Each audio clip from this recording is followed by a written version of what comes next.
The house smelled like him still. That was the first thing Margot noticed when she walked back through the front door. That Tuesday morning, not the silence, not the mess he'd left on the kitchen counter, not even the half-empty bottle of wine that wasn't hers. It was the cologne. Cedar and something synthetic underneath, the kind that clings to upholstery and curtains long after the person wearing it is gone. She stood in the entryway for a moment with her coat still on, her keys in her hand, and she breathed it in one last time. Then she opened every window in the house. Margot Ellison had been married to Kevin Ellison for 9 years. She'd met him at a conference in Ottawa. She was there representing the accounting firm, where she'd just made senior associate. He was presenting on behalf of some mid-sized logistics company out of Hamilton. He had this way of holding a room, not by being the loudest person in it, but by being the most certain. Kevin always looked like he knew exactly where he was going. That was what she'd fallen in love with first. That certainty. She used to think it was strength. It took her a long time to understand the difference between a man who is certain and a man who simply refuses to consider that he might be wrong. They got married in September, in a small ceremony outside Kingston. Her mother cried. His mother critiqued the floral arrangement. They moved into a house in Burlington the following spring. A good neighborhood, good schools nearby, the kind of street where people wave when they take out their recycling. Margot kept her job at the firm and took on more clients. Kevin got a promotion. Then another one. Then he started traveling more, which he said was part of it, which she accepted because she trusted him. Because she was the kind of woman who, when she loved someone, gave them the benefit of the doubt until there was simply no doubt left to give. Their daughter, Piper, was born in March, 6 weeks early and fierce from the first breath. Kevin was not at the hospital when it happened. He was in Calgary, he said. A last-minute client dinner that ran long, and the flight back had been delayed, and by the time he landed, she was already in recovery. He showed up 12 hours later with flowers, and an apology, and a look on his face that she'd never quite been able to interpret. Something between guilt and relief, though she hadn't known enough then to understand what he might have been relieved about. She'd been alone through the hardest part. The nurses had been kind. One of them, a woman named Sandra, who had warm hands and a no-nonsense voice, stayed with her through the worst of it and held her hand without being asked. Margot thought about Sandra sometimes, years later. The way a stranger's kindness in a hard moment leaves a mark that the people who are supposed to be there never quite fill in. Piper grew.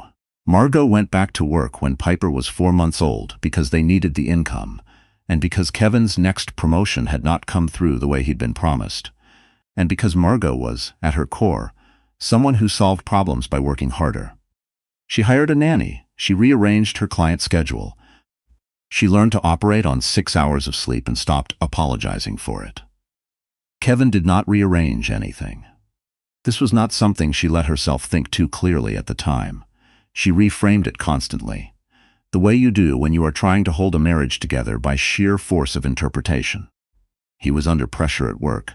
He wasn't naturally good with babies, but he'd come around. He showed love differently. She had her own mother's voice in her head telling her that marriage was effort. That effort meant not giving up. And she believed it so deeply that she kept applying effort long after it had stopped being reciprocated. By the time Piper turned 2, Kevin was coming home late 3 nights out of 5.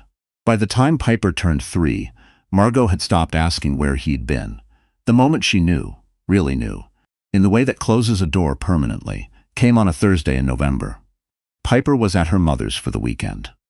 Margot had stayed home with what she thought was a developing cold, was in bed by 8, and woke up just past midnight to the sound of Kevin's car in the driveway. She didn't get up. She lay in the dark and listened to him come in, listened to him move through the kitchen, pour himself a glass of water, and then, before he came upstairs, she heard him type something on his phone, a long message, the kind you draft carefully, the kind you read back before you send. She didn't confront him that night. She lay there and breathed very slowly and let herself understand something she had been refusing to understand for a very long time. In the morning, she called her friend Denise. Denise Kowalski had been Margot's closest friend since university.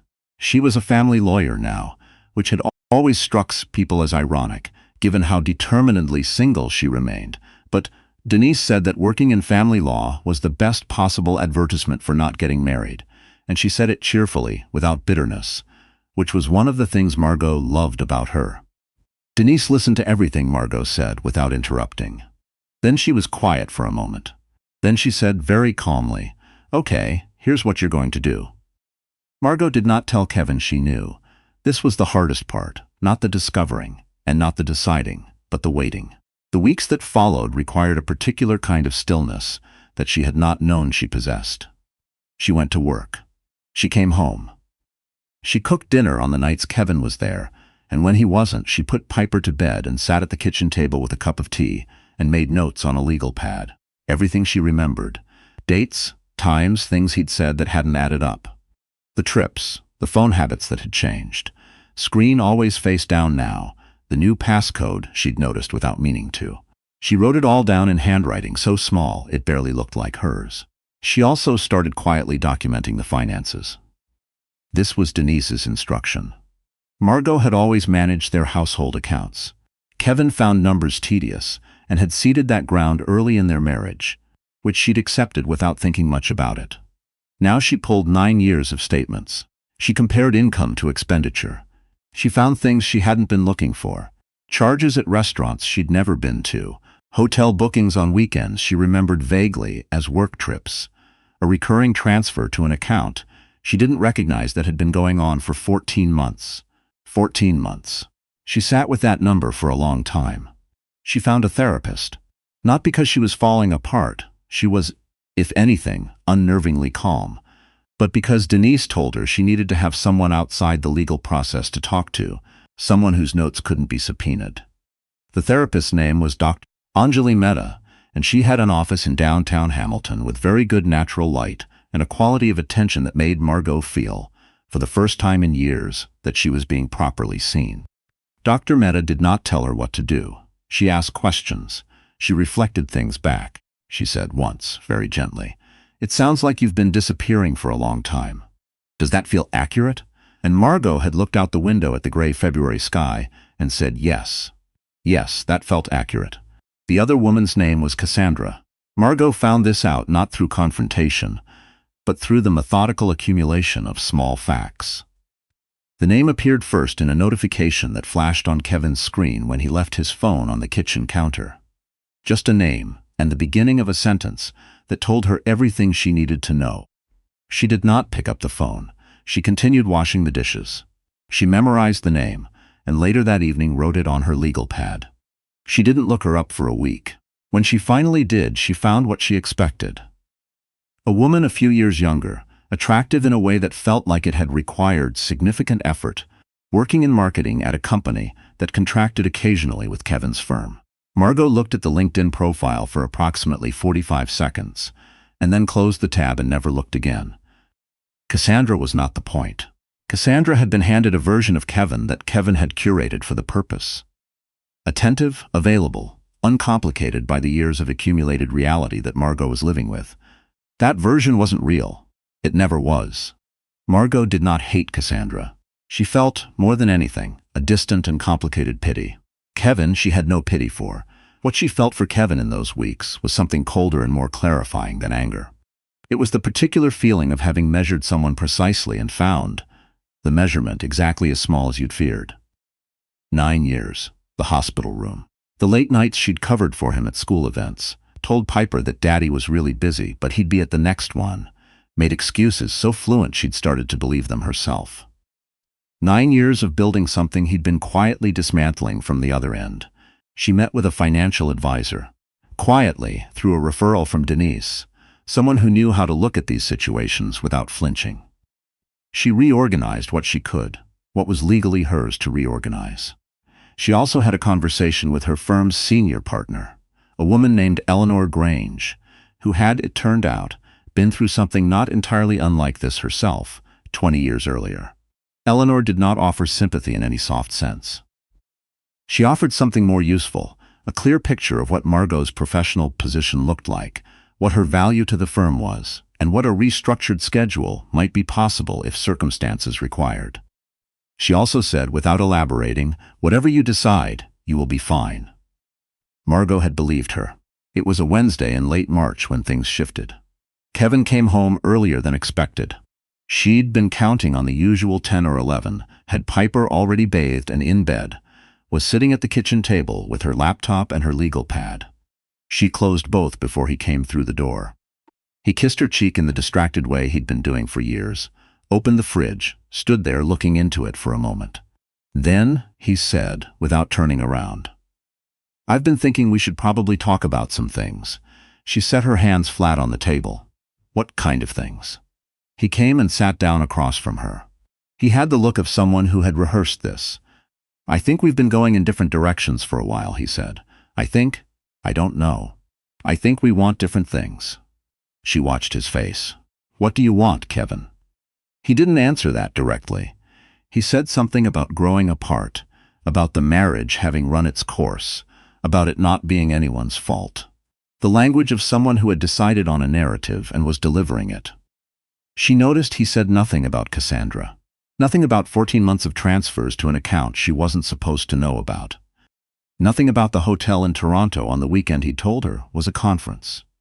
She let him finish. Then she said, very quietly, "I want you to know that I already have a lawyer." The shift in his expression was almost imperceptible. Almost. "I've been documenting things for a while," she continued. "Financials, the transfers, the timeline. Denise has copies of everything." She paused. "I'm not trying to make this ugly, but I want you to understand clearly where things stand." Kevin was quiet for a long moment. Then something in his face that had been performing reassurance dropped, and she saw for a moment the actual shape of him. Smaller than she'd remembered, somehow. "More uncertain," he said. "I didn't realize you knew." "I know," she said. He left that night. He packed a bag and he went. To his brother's place in Mississauga, she assumed. Or to Cassandra. It didn't much matter. She listened to the car back out of the driveway, and then she sat in the kitchen for a while in the quiet. Piper was asleep.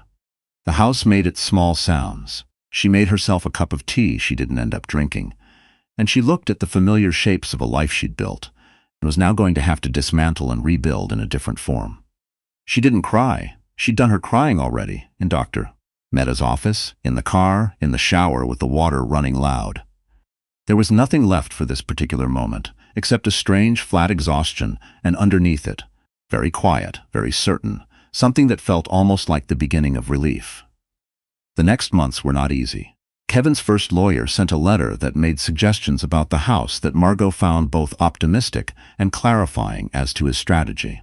He wanted the Burlington house listed, and the equities split, which was his legal right to request, but which would have meant disrupting Piper's school and pulling her from the neighborhood she'd grown up in.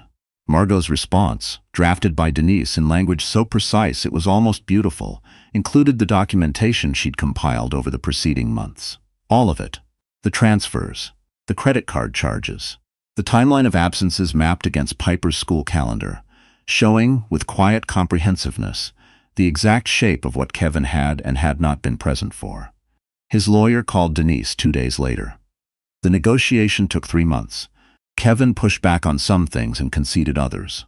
There was a stretch in May where he tried a different approach, softer, more reasonable sounding, showing up at agreed handoff times with coffee and a look on his face that was meant to convey that they could do this differently if she'd be willing to rethink a few things. Margot was civil. She was always civil. She also did not rethink anything. Denise had taught her to separate the emotional register of a conversation from its legal content, and she had become, through necessity, very good at this. Cassandra, as far as Margot could tell, had been somewhat less prepared for the version of Kevin she was now receiving. The version who was stressed and reactive and who had, as it turned out, made certain financial arrangements that were now under scrutiny. Margot heard through an oblique third-party channel, not seeking the information, simply receiving it, that Cassandra had stopped returning Kevin's calls sometime in June. She registered this and moved on. Piper handled things with the resilience that children sometimes have when the truth is presented to them steadily and without drama. Margot had worked with Dr. Mehta on how to talk to her age-appropriate, clear, not unkind to Kevin, not falsely reassuring either. Piper had asked, once, if Daddy had done something wrong. Margot had thought about that for a moment and said, Daddy made choices that hurt our family. That was wrong. But he still loves you, and that part doesn't change. Piper had considered this, with the seriousness she brought to most things, and said okay. Then she'd asked what was for dinner. Kevin had his custody arrangement. Every other weekend and Tuesday evenings, with flexibility built in for holidays. He showed up reliably, which Margot had not expected and tried to take as a good sign. Piper came back from weekends in Mississauga usually fine, occasionally quieter than usual, which Dr. Mehta said was normal and manageable. The divorce was finalized on a Friday in September. Margot sat in Denise's office afterward, and they split a small bottle of Prosecco that Denise produced from the bottom drawer of her filing cabinet with the air of someone who had been planning this for a while. They didn't make speeches. They sat and drank it in paper cups and watched the late afternoon light come through the window onto the floor. Denise said, "You did this really well." Margot said she'd had good help. Denise told her that wasn't nothing, and it wasn't, but also that Margot had held herself together through something that flattens a lot of people. And that was hers. She sold the Burlington house in November, the timing being right, and the neighborhood market cooperative. She'd thought it would hurt more than it did. She'd thought she would stand in the empty rooms and feel the weight of everything that had happened there. Instead, she walked through them on the last day with Piper beside her, letting her daughter say goodbye to her bedroom, to the backyard where she'd learned to ride a bike, to the kitchen window that caught the morning light in a particular way they both liked. Then they drove away, and Piper asked if the new place had a good yard, and Margot said they were going to find out. The new place was in Hamilton, a house, not an apartment, because Piper needed a yard, and Margot needed to not feel like she was retreating. It was smaller than Burlington, on a street with old maple trees that arched over the road and would be remarkable in the fall. The neighbors brought over a plant when they moved in. The woman next door had a daughter a year older than Piper, which turned out to matter more than Margot had anticipated. She redecorated slowly and deliberately. She got rid of the furniture that had been Kevin's choices and kept the things that had been hers. She bought a reading chair she'd been looking at for years and never bought because Kevin thought it was too large for the room.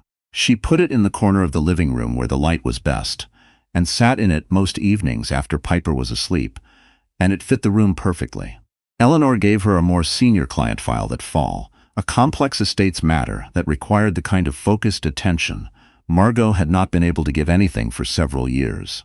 She worked on it the way she used to work, before the years of managing a marriage that was quietly declining on the other side of the wall. She came home tired in a way that felt productive. She remembered that she was good at this. She had always been good at this. That was still true.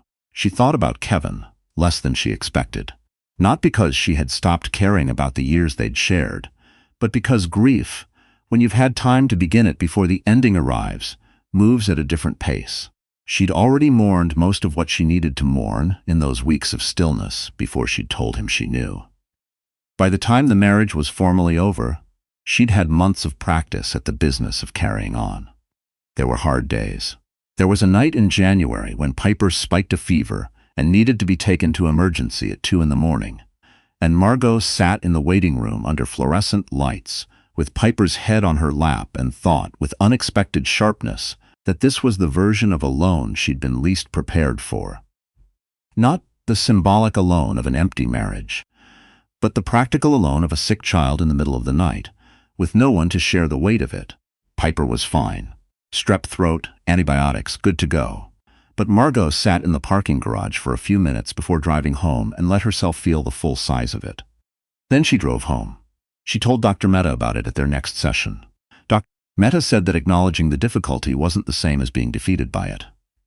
Margot said she knew that. Dr. Mehta smiled slightly and said that knowing it and being reminded of it weren't the same thing either, and that was what she was there for. By the following spring, something had shifted in a way that was hard to name precisely. Not happiness exactly, or not only that.